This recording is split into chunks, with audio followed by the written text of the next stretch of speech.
I'm trying the InfinitiPRO diffuser for the first time, which first of all, it's just gorgeous. I really like this color. I'm gonna start by hovering all over my head and then gently cupping and lifting. I do this all over. It takes about 30 minutes, so I like how lightweight this is. My arm does not get tired throughout.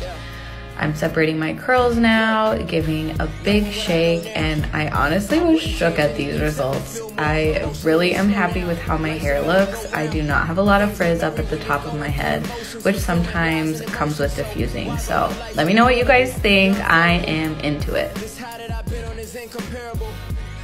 Purpose is learning how far spirit goes. I believe in me, so I